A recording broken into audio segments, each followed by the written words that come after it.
Assalamualaikum warahmatullahi wabarakatuh. Selamat pagi, siang, sore, malam. Hai guys, jadi hari ini kami dari kelompok Lavender akan menyajikan materi 3.15 yaitu kesejahteraan pegawai. Sebelumnya, perkenalkan saya Angelina Priscilla Manurung dari kelas 12 Manajemen Perkantoran 1 SMK Negeri 1 Kota Jambi. Dan berikutnya, perkenalkan teman-teman saya.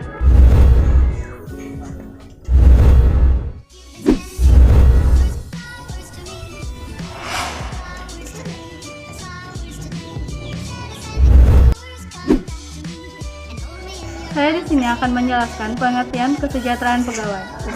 Pertama-tama, pengertian kesejahteraan pegawai terbagi menjadi 3. Yang pertama, pegawai swasta, menurut pegawai swasta. Yang kedua, menurut pegawai PNS. Dan yang ketiga, menurut para ahli. Yang saya akan bahas pertama yaitu pegawai swasta. Menurut pegawai swasta, maksud saya, kesejahteraan pegawai adalah segala usaha yang dilakukan oleh perusahaan untuk meningkatkan kenyamanan dan produktivitas pegawai tanpa mengurangi upahnya. Yang kedua, menurut pegawai negeri sipil. Dalam organisasi negara, peranan dan kedudukan pegawai negeri sipil atau PNS sangatlah strategis. PNS merupakan unsur aparatur negara, abdi negara, dan abdi masyarakat, serta sebagai pelaksanaannya pemerintahan dalam menyelenggarakan pemerintahan penanggungan dalam rangka mewujudkan tujuan negara. Kelancaran penyelenggaraan pemerintahan dan pembangunan nasional terutama tergantung dari kemampuan aparatur negara, dan kemampuan aparatur negara tergantung dari kesempurnaan PNS. Dengan kesejahteraan yang penting dan strategis tersebut, maka PNS perlu diberikan kesejahteraan yang memadai agar mereka dapat berkontribusi secara penuh dalam tugasnya. Untuk itulah pemerintahan telah berupaya meningkatkan kesejahteraan PNS tersebut. Hal ini dapat dilihat dari Undang-Undang Nomor 43 Tahun 1999 yang merupakan perubahan dari Undang-Undang Nomor 8 Tahun 1974. Yang terakhir, menurut para ahli. Menurut Aigi Bursanto 1985 menyatakan bahwa kesejahteraan sosial atau jaminan sosial untuk pemberdayaan penghasil baik dalam bentuk maupun dalam bentuk non-materi yang diberikan oleh perusahaan kepada karyawan untuk menyelamatkan masa pengabdiannya ataupun setelah pemberhentian karena pensiun. Karena lanjut usia yang diberikan oleh perusahaan kepada karyawan untuk selama masa pengabdiannya ataupun setelah pemberhentian karena pensiun. Lanjut usia dalam usaha memenuhi kebutuhan materi maupun non-materi kepada karyawan sebagai tujuan untuk memberikan semangat atau dorongan kerja pada karyawan.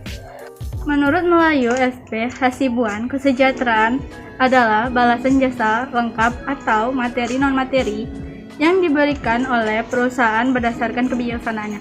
Tujuan untuk mempertahankan dan memperbaiki kondisi fisik dalam mental karyawan agar produktivitasnya meningkat. Pentingnya program kesejahteraan yang diberikan kepada karyawan sangatlah meningkatkan disiplin kerja karyawan yang sangat dikemukakan oleh Hasibuan, yaitu mengenai pemberian kesejahteraan yang akan menciptakan ketenangan, semangat kerja, dedikasi, disiplin, dan sikap loyal terhadap perusahaan, sehingga labor turnover relatif rendah.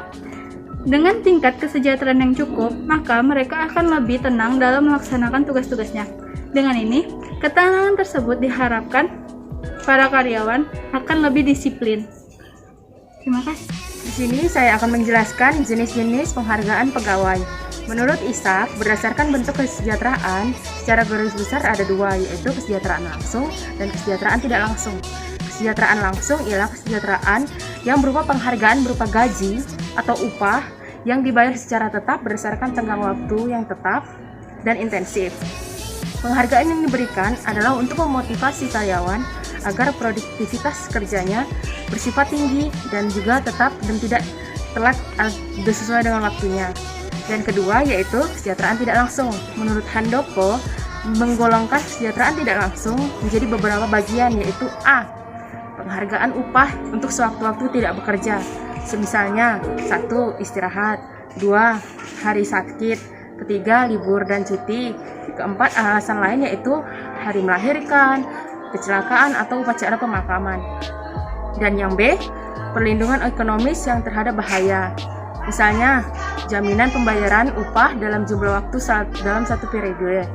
Yang kedua, rencana-rencana pensiun hari tua. Yang ketiga, tunjangan pengobatan. Yang keempat, pembentukan koperasi atau yayasan yang mengelola kredit karyawan.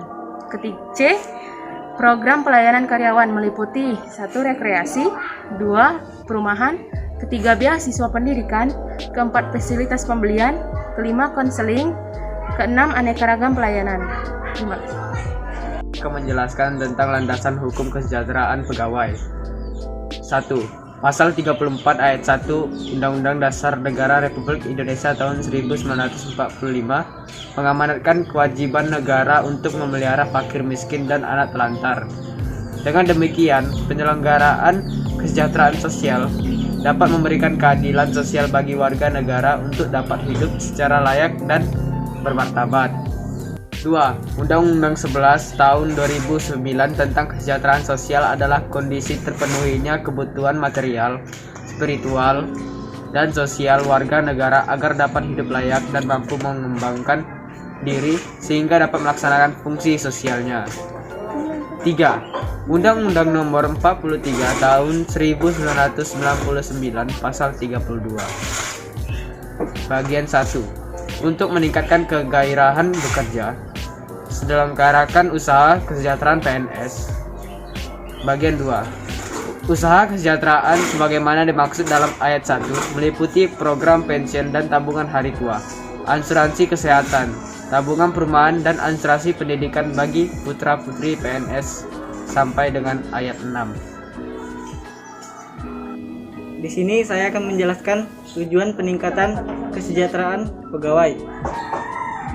Bagi pegawai atau karyawan, kesejahteraan pegawai bertujuan untuk 1. Meningkatkan kesetiaan dan keterkaitan karyawan kepada karyawan. 2. Memberikan ketenangan dan pemenuhan kebutuhan bagi karyawan berserta keluarganya. 3. Memotivasi gairah kerja. 4. Disiplin dan produktivitas kerja bagi karyawan. Adapun tujuan program kesejahteraan pada pegawai menurut Melayu STTP Sibuan 2187 adalah 1. Untuk meningkatkan kesetiaan dan keterkaitan pegawai dengan perusahaan. 2. Memberikan ketenangan dan pemenuhan kebutuhan bagi pegawai beserta keluarganya. 3. Memotivasi gairah kerja, disiplin dan produktivitas pegawai. 4. Menurunkan tingkat absensi dan labor turnover. 5. Menciptakan lingkungan dan suasana kerja yang baik serta nyaman.